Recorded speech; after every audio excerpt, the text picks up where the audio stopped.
We are Ole Miss Rebels. As Mississippi's flagship university, we dig deeper, see farther, work harder. We pioneered human organ transplants. We helped prove Einstein's theory of gravitational waves. We are conducting life-changing research that solves the problems of today. We are Ole Miss, transforming lives and the world. Hey, welcome to the POMcast with Stephen Willis. We're going to start in a few minutes, but I want to tell you to hit up our social sites, retweet, share, comment, like, do all of that stuff. It can only help us out and it'll make the show even better. But we're getting ready to give you a lot of good Ole Miss information, and I just thought I would tell you that because the POMcast is starting. Well, it's starting right now. Wait, no, that's a little early. It is starting right about now. Hey, good morning. Welcome to the POMcast. I am, of course, your host, Stephen Willis, and I want to thank you for tuning in today. Before we get started, got a jam-packed show today. I want to tell you about Travel and Cruise World.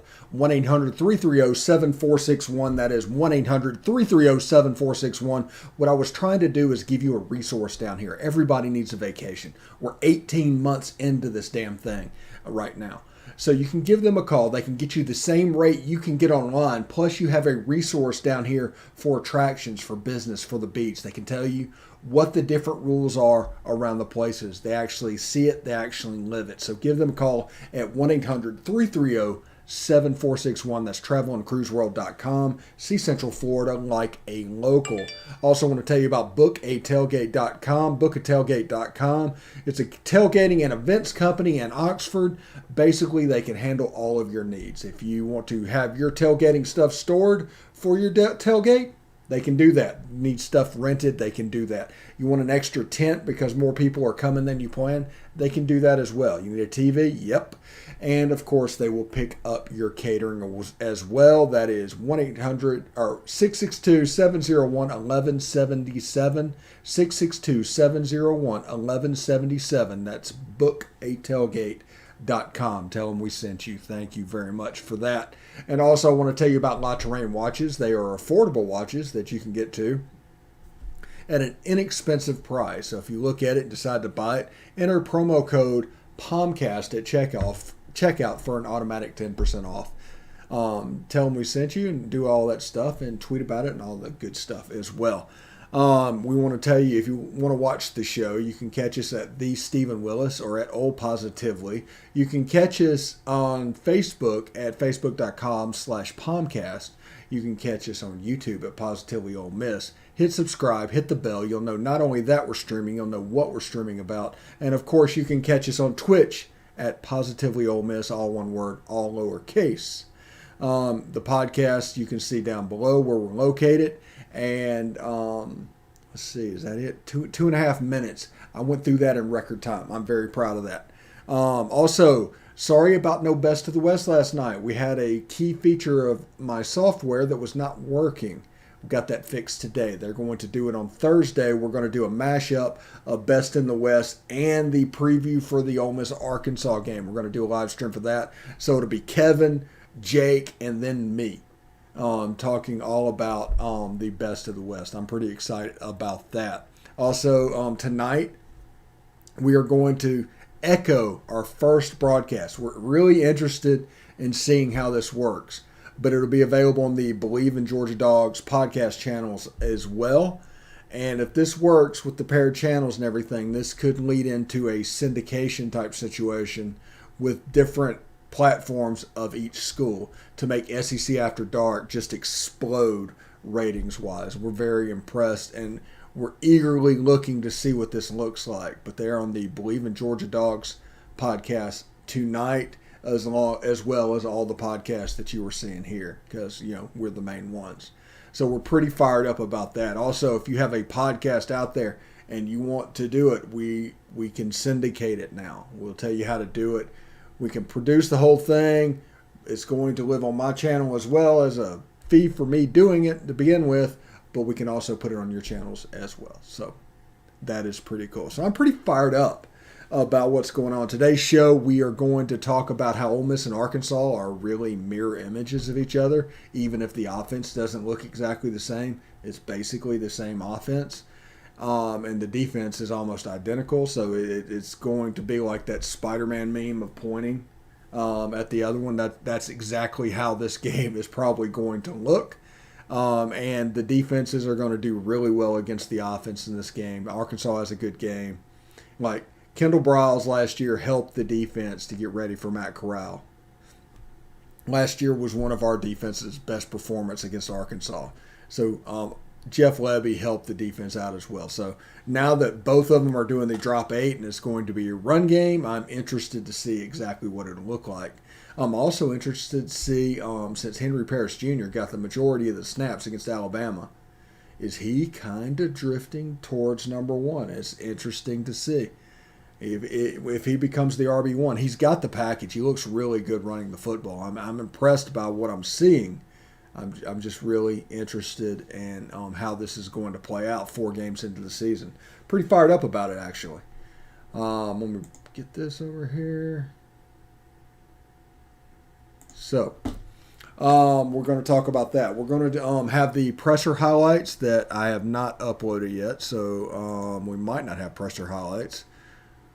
But I can talk to you for a second, and hopefully I can get them in here now. Because you guys deserve them as much as anybody else. So pretty fired up. I'm doing them right now. Can't believe I didn't load those in. See, 10.6. There we go. Delete that. Bring. Good grief. All right.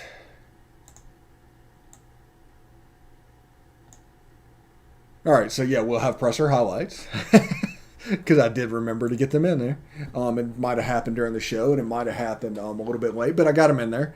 That's Braylon Sanders, Lakeith Henry, and Nick Broker telling about their time at Ole Miss and what's going on.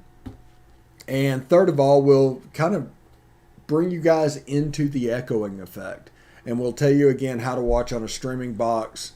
And this will help you moving forward. But the SEC After Dark echoing situation is a pretty big game changer. Like I said, our goal with this channel is not necessarily to, I'm not in this for ego. I'm not in this for money. I'm purely in this for content and to get this for people. And this will be a way that SEC After Dark's content and the previews can go out to different platforms. Biscuits and SEC's preview can go out to different platforms.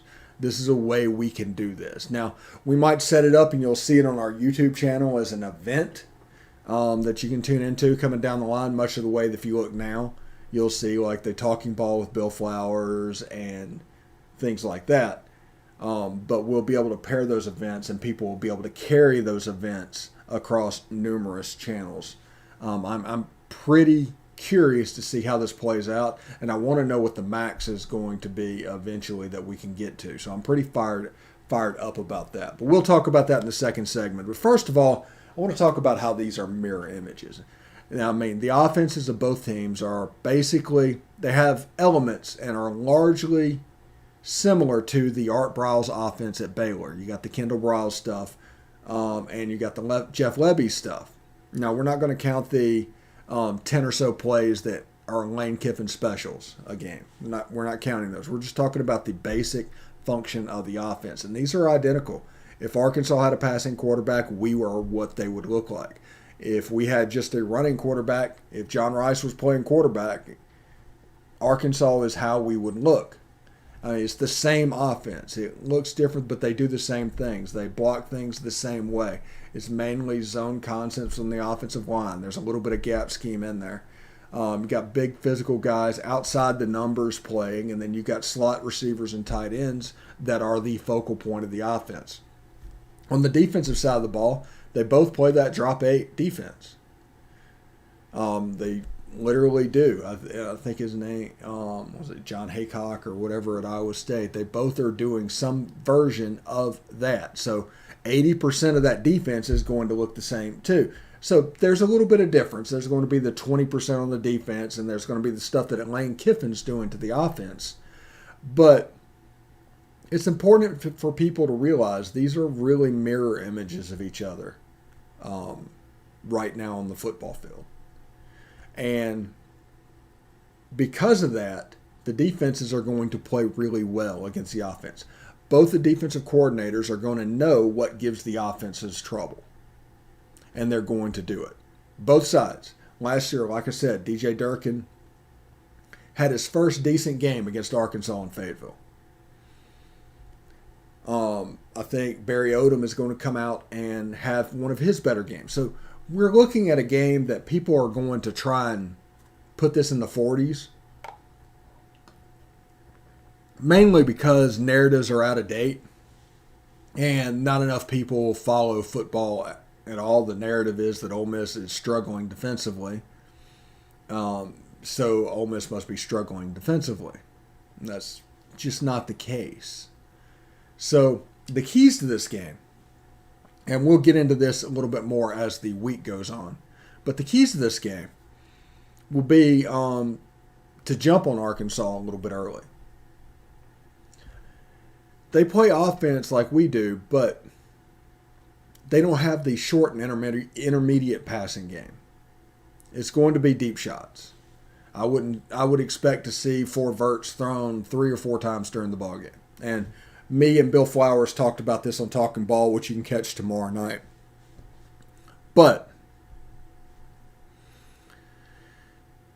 I think we're going to take deep shots as well. There's a thought that this game, since it's drop 8 against drop 8, is going to be run versus run, but I don't think that'll necessarily be the case. I think that we're going to run to open up the pass. We're going to do it true traditional at this point. I think they are going to take shots to take shots. They're not very good in the short and intermediate game. They're okay in the deep game. So our defensive backs need to have their P's and Q's, dot their I's, cross their T's, whatever you want to call it. They need to handle that as well, because this is what Arkansas is going to do. But ideally, Arkansas is a tough team to come back against. Their defense is good. They eat up the passing game. They're second in the nation right now against the pass.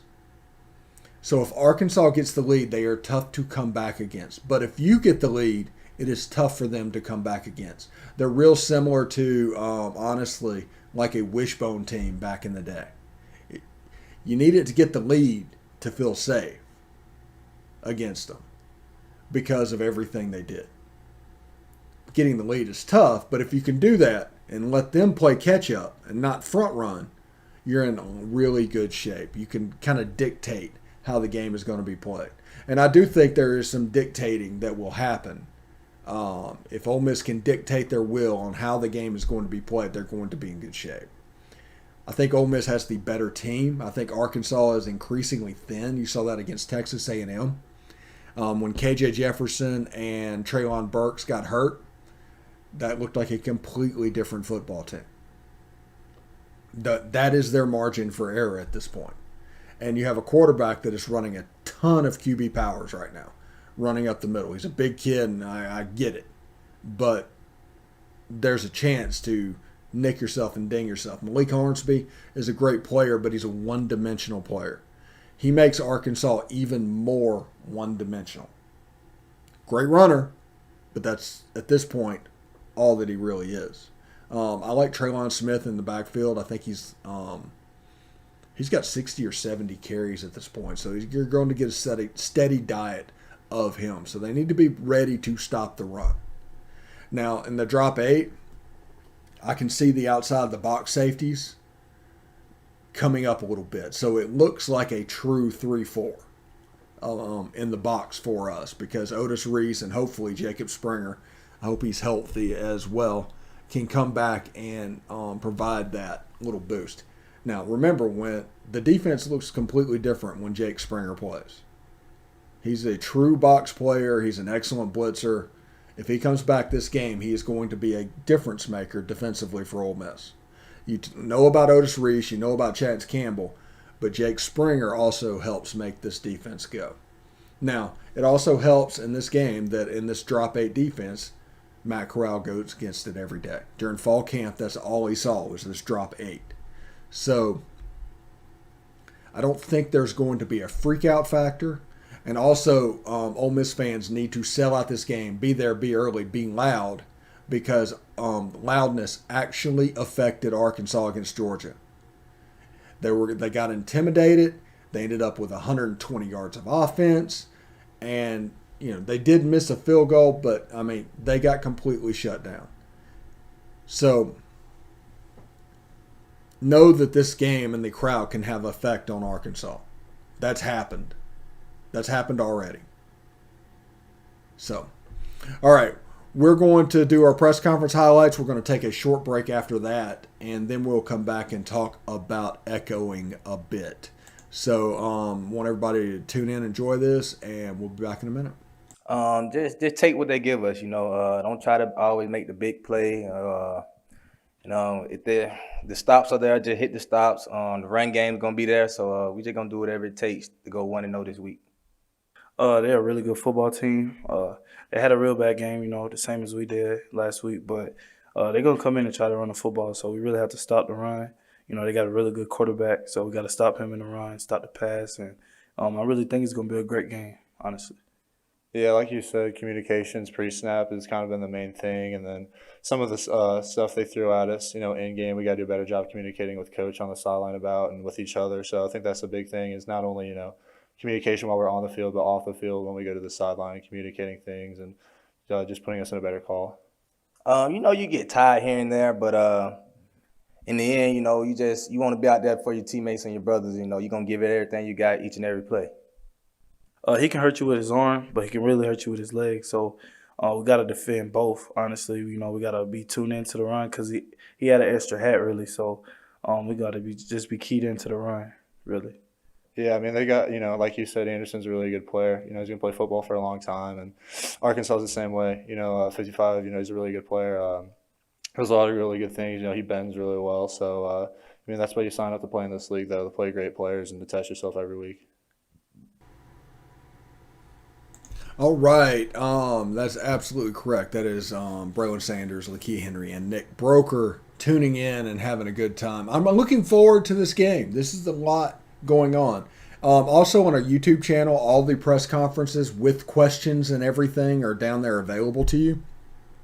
Tune in for that, and you can hear some of the leading questions that are asked from the media. Basically, the way the media is, they come into the press conference with an idea for a story.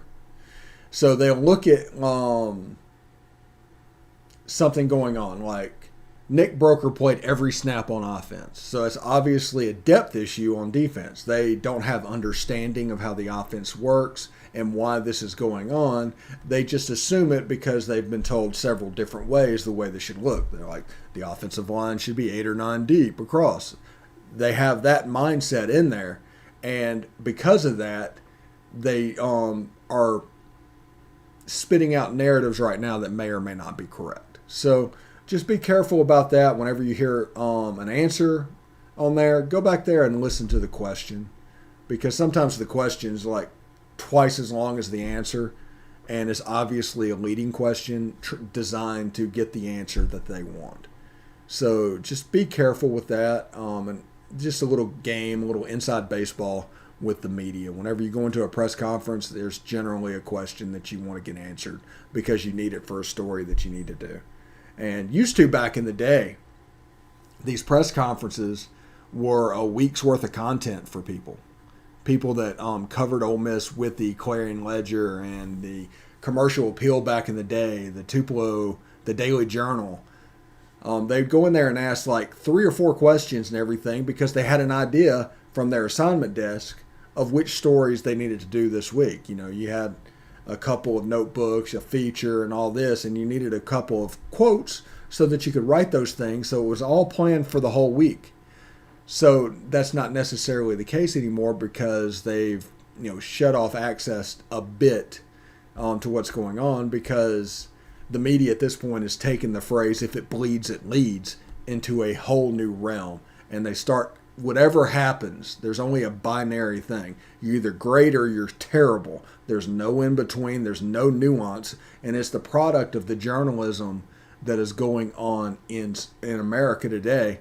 If you get beat 42-21 by Alabama, there's obviously several problems and everything's wrong with your team. Whenever 48 hours before the game, you were talking about how this team had no problems and everything was going on. It was either great or poor. So just remember that moving forward, and just understand what they're doing and how they do it. If you have an understanding of why they're doing what they're doing, it's not so blatant. But I think sometimes people just assume altruistic intentions with the media when it comes to questions, when in reality it's designed to reach a stated goal ahead of time. So we're going to take a short break. When we come back, we'll tell you about the echoing and everything that we have in store for you coming up in the next week. So I hope everybody sticks around. We'll see you in about a minute.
All right, welcome back to the POMcast. I'm your host, Stephen Willis. I hope everybody's having a good time on this Wednesday night.